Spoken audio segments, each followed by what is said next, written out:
Tornati a Liberamente, variazioni e scorribande qui su Radio Libertà. Allora c'è una scena che è diventata virale sui social che racconta esattamente la posta in gioco culturalmente nella contemporaneità, la faglia di rottura di valori che c'è in questo momento, diciamo, all'interno delle società democratiche. È una scena che racconta di un atto mancato, di una soglia minima di accettabilità non raggiunta, di un'azione apparentemente ovvia da un punto di vista della coscienza umana, non politica umana, che ciò nonostante non viene compiuta.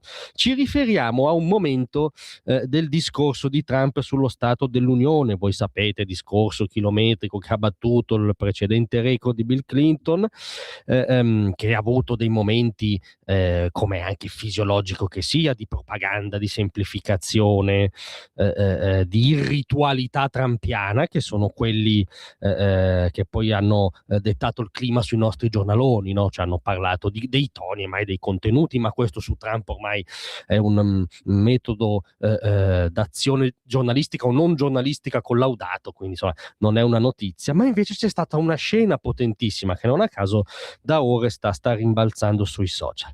È il momento in cui Trump ha ricordato la storia di Irina Zarutska, la rifugiata ucraina di 22 anni, che venne accoltellata a morte nella Carolina del Nord su un convoglio ferroviario, perché individuata a caso come vittima da Decalus Brown, che era già stato arrestato 14 volte prima di commettere questo orrendo delitto.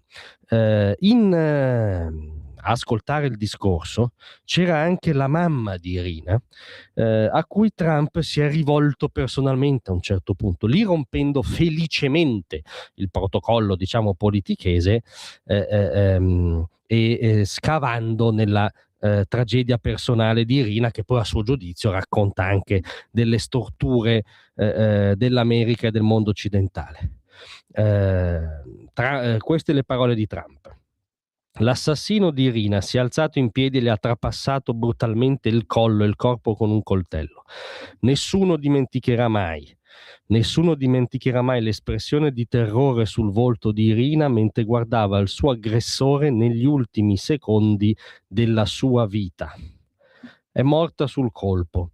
Era sfuggita a una guerra brutale.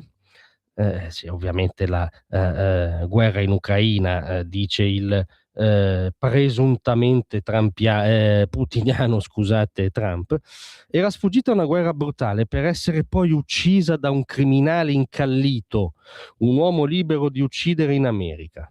Signora Zarusca, stasera le prometto che faremo giustizia per la sua magnifica figlia Irina. In quel momento è partita una serie di applausi. Di fianco alla mamma di Irina era seduta Erika Kirk, la vedova di Charlie Kirk, che l'ha stretta in un abbraccio, e in quel momento spontaneamente, diciamo, come credo sarebbe venuto appunto per un moto dell'animo umano, al di là poi delle considerazioni politiche che si possono ricavare dalla storia di Irina, metà dell'uditorio si è alzato in piedi. I repubblicani si sono alzati in piedi, reiterando questo applauso in memoria di Irina.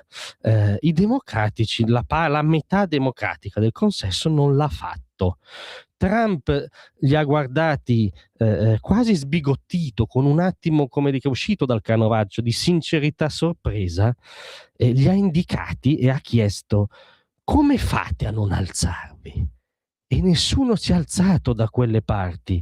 Cioè questo prescinde ovviamente qualunque distinzione politica, qualunque parere un congressman possa avere sulla presidenza Trump e sull'individuo Trump. Va ben oltre ovviamente le ricette contrapposte dell'immigrazione, anche se Trump ha buon gioco a sottolineare che anni di buonismo democratico in tema di apertura delle frontiere hanno creato le precondizioni a livello di sistema, no? Per cui poi possono accadere più facilmente tragedie del genere, ma tutto questo viene dopo. Prima c'è quel moto dell'animo per cui, in presenza della madre di questa 22enne accoltellata barbaramente a caso da questo immigrato recidivo, scatta un applauso che in qualunque sceneggiatura elementare dovrebbe essere unanime. Invece non è stato unanime. E Trump, ma come fate a non alzarvi? Questo la dice lunga sulla vera stortura della contemporaneità, che non sono i toni di Trump. È l'ideologia ormai in ritirata, ma quindi ancora più feroce, nota come wokismo, no, questa forma del progressismo contemporaneo, per cui se la vittima è sbagliata, se il carnefice è sbagliato, non rientra nelle tabelle valoriali del politicamente corretto, se la storia in questione non avvalora il teorema già belle pronto che si passano le anime belle, se ricordare una ragazza morta rischia involontariamente di suggerire che forse c'è un nesso tra la sicurezza degli americani in questo caso e l'immigrazione incontrollata e le frontiere aperte, quindi prevale questo tic ideologico, vuol dire che il pericolo oggi per le nostre società, le società aperte, sta tutto lì, sta tutto nella metà sinistra, semplificando politicamente, ma sinistra anche per quello che fa o non fa, sta in quella metà che non riesce a alzarsi in piedi quando si ricorda Irina accoltellata a caso da un immigrato recidivo. Come fate a non alzarvi? Grazie a tutti, rimanete con noi per la nostra intervista settimanale che oggi comincerà ritualmente alle 10, vi aspetto.